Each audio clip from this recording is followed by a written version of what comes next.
Bismillahirrahmanirrahim. Assalamualaikum warahmatullahi wabarakatuh. Alhamdulillahilladzi 'allama bil qalam 'allamal insana ma lam ya'lam. Wassalatu wassalamu ala nabiyyina Muhammadin khairil anam.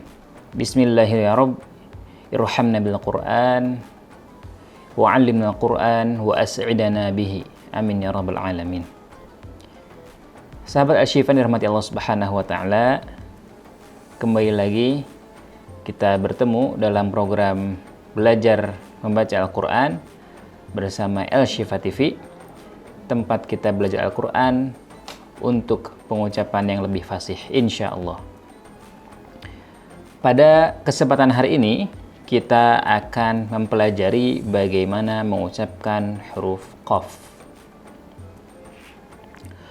Huruf Qaf tempat keluarnya berada di pangkal lidah, yakni bagian lidah kita yang paling jauh dari bibir, yang kemudian bisa diangkat. Bagian lidah yang paling jauh dari bibir yang kemudian bisa diangkat. Kemana?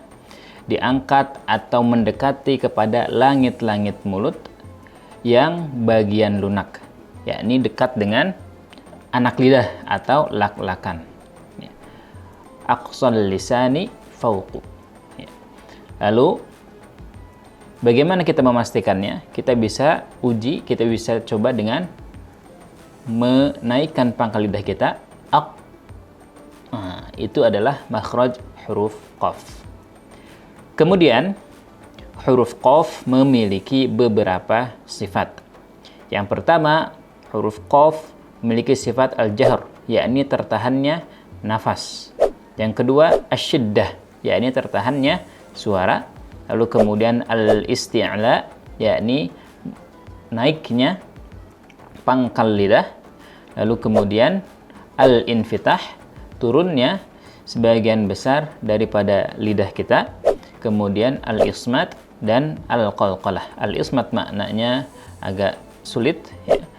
Lalu kemudian qalqalah, suaranya memantul.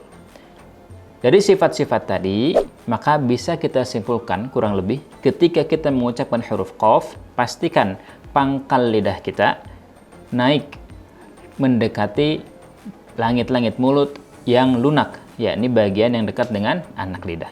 Lalu kemudian pastikan nafas tertahan, suara tertahan, dan di sini bentuk rahang kita menyesuaikan. Lalu kemudian pastikan juga dalam kondisi sukun, huruf Qaf suaranya memantul. Sahabat Asy-Syifa yang dirahmati Allah Subhanahu wa taala, untuk huruf Qaf kita akan coba praktekkan dengan mensukunkan terlebih dahulu. Ak.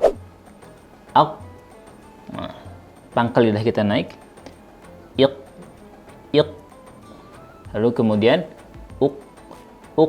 Nah, jangan lupa setelah kita sempurnakan lidah kita bagian belakangnya naik, kemudian suara yang tertahan, nafas tertahan, maka sempurnakan juga dengan sifat qalqalahnya. Aq, iq, uq, qa, qi, qu, qaq, qiq, quq, qa, qi, qu, baq, qu, qa, qani, qaqna, minal muqani maqiqan qaniqa. Sahabat Asy-Syifa dirahmati Allah Subhanahu wa taala, dalam mengucapkan huruf Qaf ada beberapa hal yang mesti kita perhatikan. Yang pertama, jangan terlalu dalam atau melebihi kadar normal ketika mengucapkan huruf Qaf. Qa itu terlalu memberatkan. Qa. Lalu kemudian yang kedua, dalam memantulkan huruf Qaf, kemana suaranya? Apakah kepada fathah, atau kepada kasrah, atau kepada dhammah? Dalam kitab Irsyadul Mufid, karya guru kita Al-Ustaz Al-Syekh Ahmad Fudhali Husni Mubarak Al-Furwaqi Asy-Syafi'i, beliau menjelaskan bahwa jumhur ulama mengatakan pantulan huruf Qaf mendekat kepada suara tabi'iyahnya, yakni kepada fathah, karena huruf Qaf tebal. Sedangkan kalau kita memantulkannya kepada misalkan iqra, atau falaq. Nah, imalah itu atau suara itu lebih dekat kepada kasroh atau tipis. Maka pantulan huruf qaf itu lebih dekat kepada sifat dasar tebalnya, yakni kepada fathah. Iqra, aqrabuhum, qul a'udzu birabbil falaq. Kemudian yang ketiga, sahabat Asy-Syifa dan rahmat Allah Subhanahu wa taala, ketika huruf qaf berharokat kasroh, maka suaranya atau sifatnya menjadi tafkhim nisbi, yakni meskipun dasarnya huruf qaf ini tebal, tetapi ketika kasrah melemah ketebalannya. Contohnya, la uqasimu biyaumil qiyamah. Tidak qiyamah, tidak qiyamah, tapi qiyamah. Tidak kemudian tebal secara sempurna. Allahu a'lam bissawab. Sahabat Asy-Syifa, alhamdulillah pada kesempatan kali ini kita sudah mempelajari huruf qaf. Selamat berlatih. Semoga Allah Subhanahu wa taala mudahkan lisan-lisan kita untuk kemudian mengucapkan huruf-huruf Al-Qur'an dengan fasih dan benar insyaallah. Selamat berlatih. Assalamualaikum warahmatullahi wabarakatuh.